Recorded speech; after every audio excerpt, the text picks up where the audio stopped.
हम रेखा झा अपने समस्त मिथिलावासी के प्रणाम कर रहल छी। आई हम एकटा राम भगवान के परछन अपने लोगन के सुनावा जा रहल छी। आशा है जे सब गोटा के नीक लागत तो लाइक कमेंट शेयर जरूर करे जेबै। कोनो गलती हो तो माफ कर दे जेबै। धन्यवाद। जय मिथिला।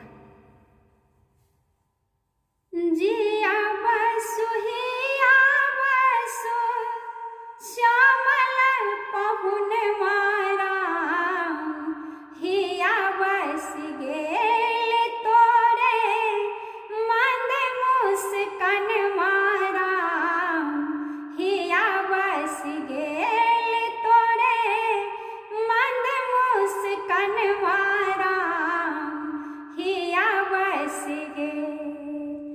जिया बसु हिया बसु श्यामल पहुन मारा श्यामल पहुन मारा हिया बस गेल तोरे मंद मुस्कान मारा हिया बस गेल तोरे मंद मुस्कान मारा हिया बस गेल।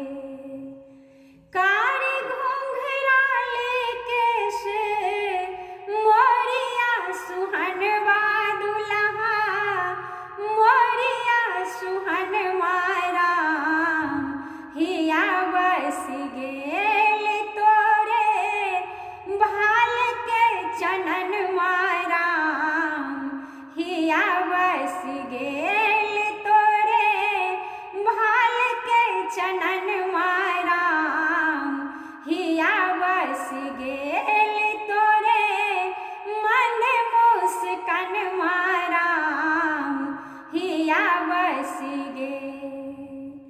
पियरी बियाहुती धोती पीत चाप कनवा दुल्हा पीत चाप कनवारा हिया बस गेल तोरे आम के कंगन वारा हिया बस गेल तोरे आम के कंगन वारा हिया बस गेल तोरे मन मुस्कान मारा हिया बस गेल तोरे मन मुस्कान मारा हिया बस गेल।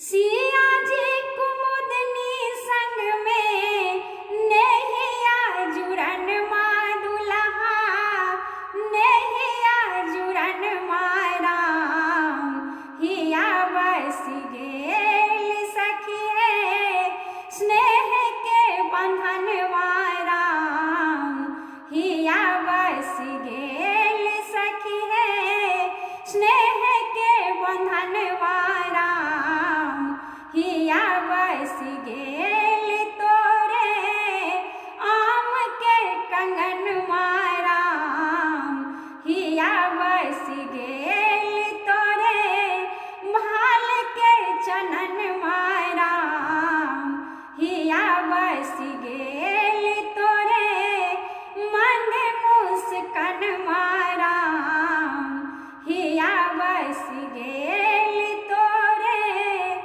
मन मुस्कान मारा हिया बस गेल।